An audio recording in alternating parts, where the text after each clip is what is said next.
Welcome back to RetroWheelsVault, where carburetors are sacred, chrome is currency, and horsepower still speaks louder than hashtags. Today we're diving into a car that didn't just roll off the assembly line, it started in like it owned the lot. Say hello to the 1974 Chevrolet Chevelle Laguna S3, a muscle car caught in the middle of a fuel crisis but still refusing to skip leg day. The Laguna S3 wasn't just another Chevelle trim. It was Chevrolet's way of saying, we still got it, even as the golden age of muscle cars was slipping into the rear view. With its sloped snout, sporty stance, and big block heartbeat under the hood, this car was basically the automotive equivalent of a prize fighter in a tailored tuxedo, ready to throw punches but smooth enough to get invited to dinner afterward.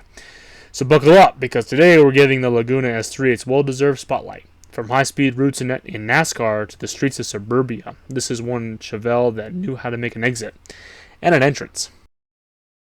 One of the most delightfully quirky features of the 1974 Chevelle Laguna S3 was its available swivel straddle bucket seats. Oh yeah, you heard that right, swivel seats. These weren't just any buckets either. They were big plush thrones designed for both comfort and showmanship. With the pull of a lever, the front seats could rotate outward like a game show contestant getting ready to accept their prize.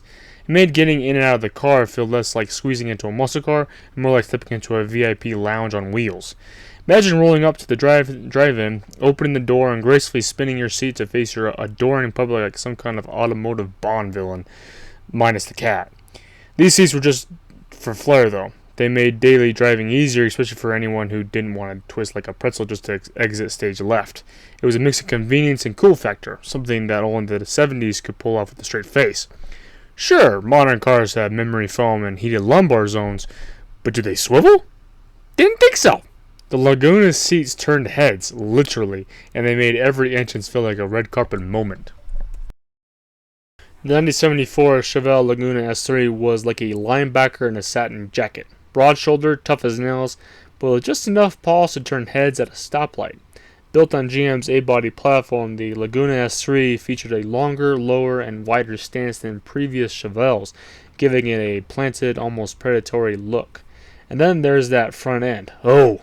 That NASCAR-inspired urethane nose, shaped not just for style, but for slicing through the air like a hot knife through smog-era regulations. Chevy ditched the chrome-laden front bumper and went with a colored-keyed urethane front cap that wrapped around the grille and headlights like a custom helmet. Not only did it look sleeker, but it gave the S3 an aerodynamic edge that its boxy competitors just could not match. The body panels flowed smoother, the trim was tighter, and even the taillights were tucked in like they knew better than to interrupt the silhouette. This wasn't just design, it was damage control with dignity. The government said, make it safer, and Chevy said, fine, but we're doing it with style. And style it had, in spades. Pop the hood of the Laguna S3 and what you'll find is less grocery getter and more gut puncher.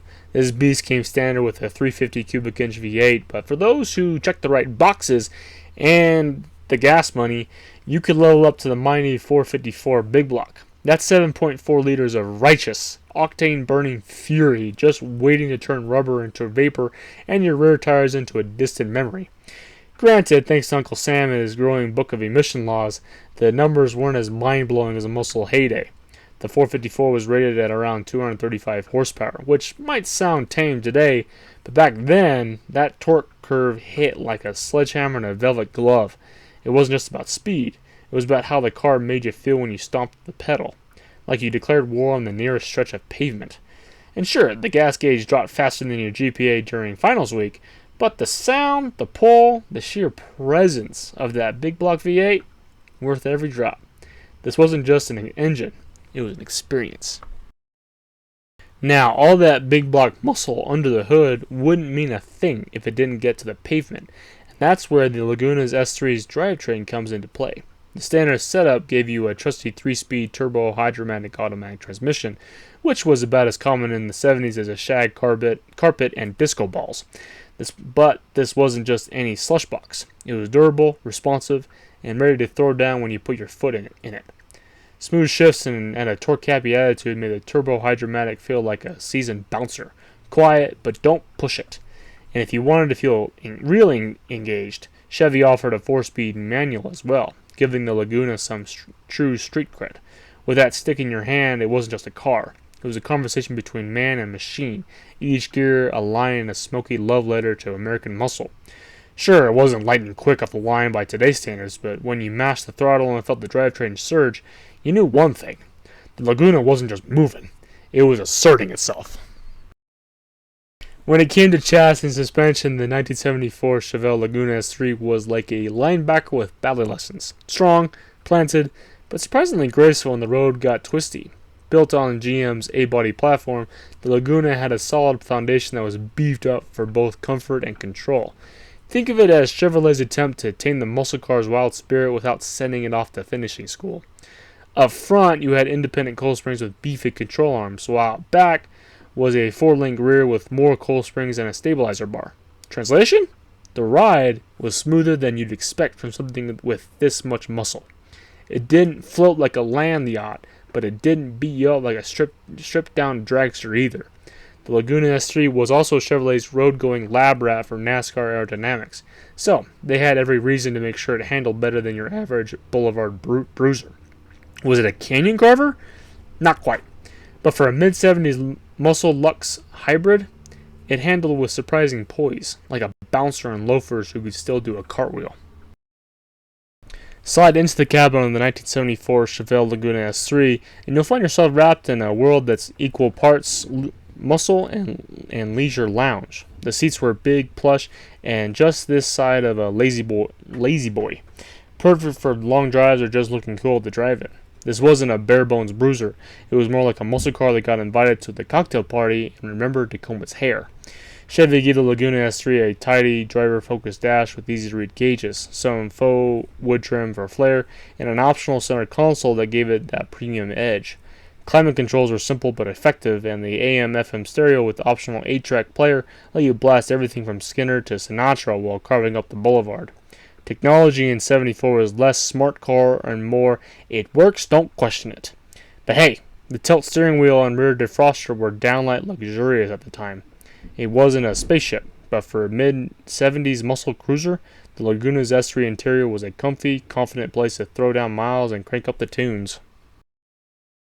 Out back, the Laguna S3 packed a 10-bolt rear end with an optional positive traction differential. Chevy's way of saying, let's share the burnout fun equally. Instead of just one tire begging for mercy, both rear wheels got in on the action. It gave you a better traction off the line and a little more swagger in the corners. Think of it like a dance partner who actually knows the steps. You weren't doing all the work alone. Combined with solid gearing options, it helped make the S3 more than just pretty. It was pretty capable too. The 1974 Chevrolet Chevelle Laguna S3 wasn't just a car. It was a land-bound cruise missile wrapped in steel and swagger. Measuring in at a road-hogging 207 inches long and 76.6 inches wide, this beast had a footprint that said, make room or move over. At 53.1 inches tall, it sat low and confident, like a linebacker doing a power pose in a tuxedo. With a 116-inch wheelbase, it had the kind of stretched-out stance that made for a smooth rides and stable handling, like it was permanently braced for impact, but still cool about it. And tipping the scales at roughly 3,950 pounds, the Laguna S3 had the kind of curb weight you felt in every turn. This wasn't a lightweight sprinter. It was a heavyweight boxer with gold chains and a firm handshake. Parking it took commitment, and squeezing into tight places? Good luck. But out on the open road, that long, wide body soaked up miles like a couch on wheels, if that couch just happened to rumble, roar, and break hearts at every gas station it passed. 1974 Chevelle Laguna S3 was a car of contradictions, like a gym rat who also reads poetry. One of its biggest strengths? That NASCAR-inspired design. The Drivetrain front end gave it a sleek aerodynamic edge that not only turned heads, but made it a genuine contender on the track. Pair that with a big block V8 option and a comfortable, well-appointed interior, and you've got a muscle car that wasn't afraid to wear a blazer over its biceps. But it wasn't all glory laps and tire smoke. Weaknesses? Oh, there was a few. First off, thanks to tightening emission standards, horsepower figures took a nosedive faster than your Uncle Stocks in '73. And while the car handled better than most of its peers, it still carried nearly 2 tons of Detroit steel. Not exactly nimble in a street fight. Fuel economy? Let's just say if you drove one of these daily, You knew your gas station attendant and several of them by name. But despite its flaws, the Laguna S3 had style, muscle, and personality, like a flawed hero in a leather jacket. You just couldn't help but root for it. So there you have it, the 1974 Chevrolet Chevelle Laguna S3, a car that walked the fine line between muscle and manners, like a heavyweight boxer in a silk robe while sipping a double espresso. It may not have had the fire-breathing numbers of its late 60s cousins, but it brought something different to the table. Style, comfort, and just enough street cred to keep it from being called a poser. This was Chevy's answer to the muscle car crisis. Less brute, more brains, but still ready to throw down when provoked. Sure, it drank gas like a college kid on spring break, and it wasn't winning any gymnastic medals in the twisties, but the Laguna S3 had heart, had presence, and let's be honest, it looked cool doing it. Now I want to hear from you. Was Laguna S3 a bold new direction, or just a stylish compromise in the muscle car's final chapter? Drop your thoughts down in the comments below. If you enjoyed this ride through history, don't forget to like, subscribe, and hit that notification bell. We've got plenty more classics in the vault. Keep it loud, keep it fast, and keep it retro.